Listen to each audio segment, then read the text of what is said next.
illustrious reparations warrior, our attorney, Kwame Standish Willis. And I forgot to mention that Baba Stan was the leading legal mind that ended up with the indictment and imprisonment of John Burge for torturing our brothers and sisters. That's right. That's right. So when we say that we're standing on some powerful shoulders, we're not lying at all. So we're going to bring up our next awardee. Representative LaShawn Ford cannot be here, and I just want to say about Representative LaShawn Ford, he's a young legislator in the state of Illinois, and he was inspired by the work that we did with the UN Working Group of Experts and People After Senator Kane, and the report that they issued that this country has not spoken to people of African descent on the issue of reparations and needed to do so.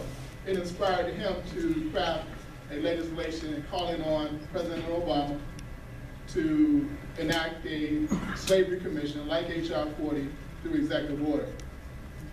Now, and he introduced that legislation in the state of Illinois, and he got it passed unanimously in the House, meaning that every congressperson said, okay, it's a resolution to have the president address the issue of enslavement.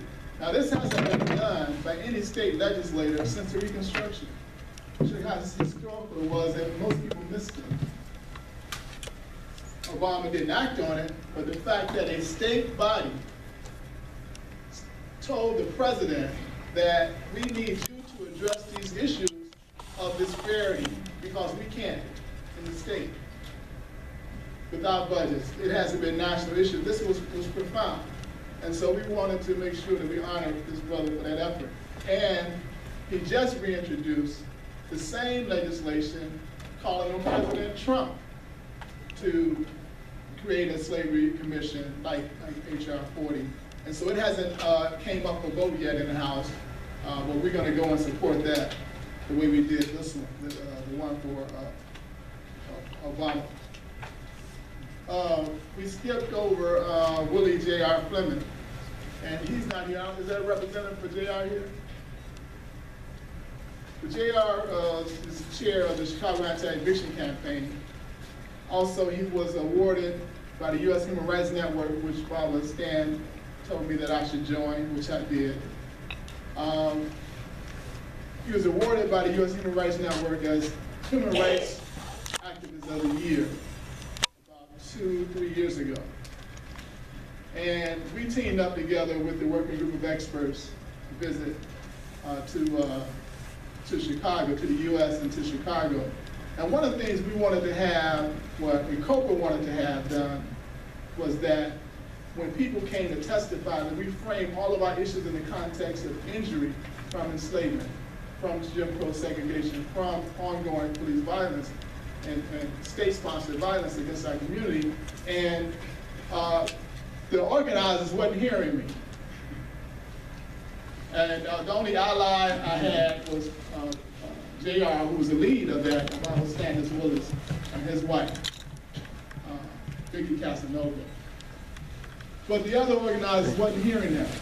And so the brothers stood, and as you know, when that event took place, a lot of the people did in fact issues that from the standpoint of injury, and the UN Working Group of Experts heard it.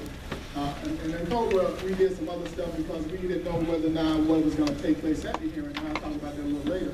But the fact that the brothers stood on that issue with us, we wanted to honor him because of the outcome that has taken place from that work. And so we selected Brother J.R. Fleming as illustrious reparations warrior in the city of Chicago.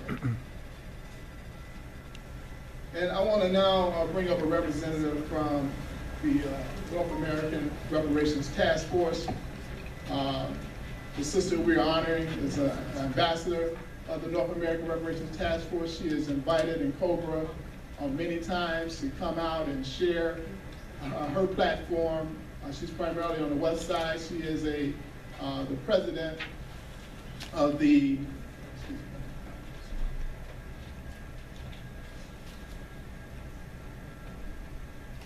is the president of the Afro-descendant nation under the leadership of the Honorable Silas Muhammad of the Lost Foundation of Islam. Longtime reparations warrior, sister under the leadership of Honorable Silas Muhammad, has done the most in the UN internationally in Geneva around the naming or the understanding that we are a new people created out of the situation that was done to our ancestors, and that new people, we are Afro-descendants, no matter where we reside on the face of the Western Hemisphere. And so they have been the leading advocate of that recognition. And so we wanted to honor our sister Rashida Tlaib Din as an illustrious reparations warrior and her representative to accept her honors as Minister Ahmed Sadiq.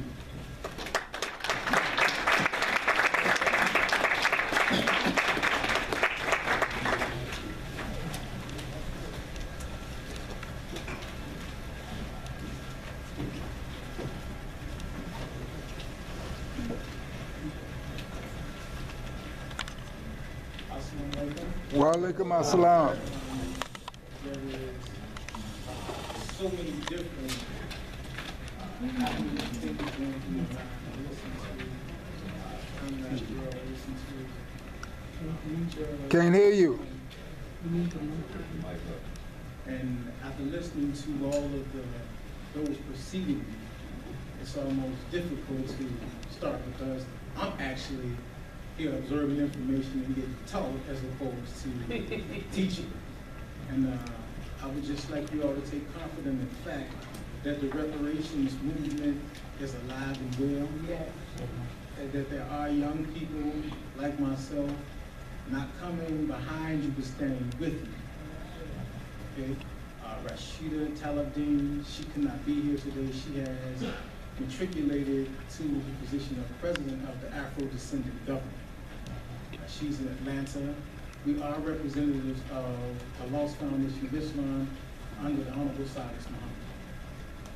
Honorable Silas Muhammad has been going to the UN for approximately 25 years. In that time, we have discovered that it's not just black people in America. It's North America, South America. It's throughout the slavery diaspora. So as opposed to the fight of 40 million, it's actually 250 million that are undergoing ethnogenesis.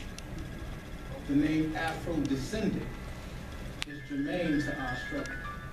We found out when we went to the United Nations that you were dead, as they put it. When we went to the United Nations to sue the United States of America for reparations, they wanted to know, who are you representing? Because they recognize governments. They did not have us down as an NGO, non-governmental organization, and or as a government. So they'll allow you to come and spin your wheels. And then once you figure it out and get serious, then they start tearing down commissions for human rights, so on and so forth. So, and as much as the name African Americans, we had adopted that name, actually mean a Caucasian white person. We weren't aware of that. And they told us what you have to do is you have to figure out a way.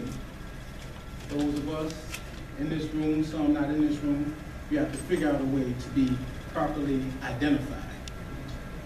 We came up with the name Lost Found People. Okay, they didn't agree with that. Some of our people were not just in America, but outside the United States of America. They didn't agree with that. They were already using the name Afro-Cuban, Afro-Brazilian. They were already using the name Afro-descendants. So the Honorable Silas Muhammad, we acquiesced to their request. We adapted the name Afro-descendant, but he gave definition to it. I wish I would have enough for a plaque so I can give one to everyone. The name Afro-descendant is important. Make certain that you start adopting and using the name Afro-descendant. The United Nations recognizes the name Afro-descendants. Do you hear me?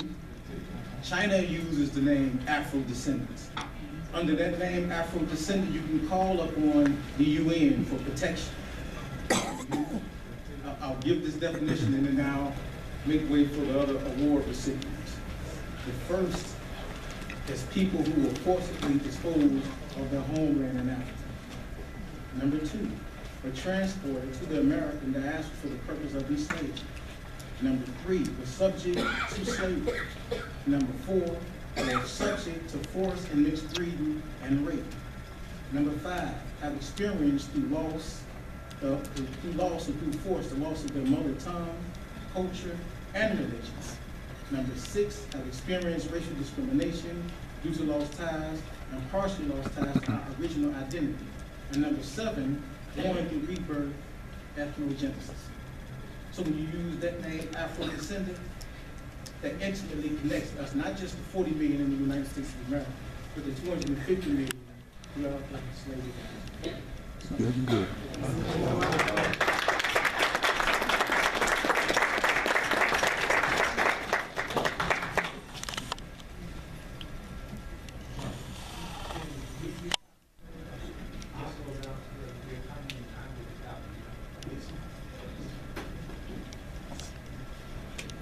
I want to thank again Brother Ahmed Sadiq and honor of Sister Rashida Talib-Dean. We're getting toward the end. Another shero of mine and co-worker in the work that I've been doing. Since I've been in the Chicago chapter of NCOBRA, I work beside this sister, and we've got some major things done in the city, as well as on the national level. She was not only the Chicago chapter co-chair, but she was the Midwest Regional co-chair, Midwest Regional chair of NCOBRA, organizing 6 states in the Midwest, and also a board member of NCOBRA, leading the direction of the national organization. So I want to, this time, call up Sister Barbara Baker. Yeah, Bo!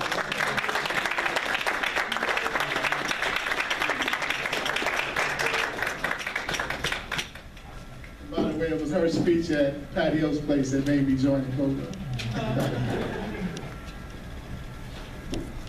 Good afternoon again. I'm so happy to be here, and this is such an important cause. Do you know I interview over 100 people, and some people do not know what group of people have been injured. So we've got to get the word out. Some of them don't know what reparation means. So I've been working very, very hard on reparation. I sent a lot of letters to Obama. He didn't answer. Michelle Obama answered though. But you know what? You see that sign that says, "Make Obama do it"? You know what? I got an idea. Let's make Trump do it. Because he would love to brag that you had a black president and he didn't do it, and I'm going to do it. Right. So let's work on that, and I want you to join me tomorrow at Washington Park Fieldhouse so we can work on that project. How's that sound? Yeah. Let's make him do it. Now, Black History is a very important month. That's this month. But we have an organization that we work with out of D.C. that says Black History Month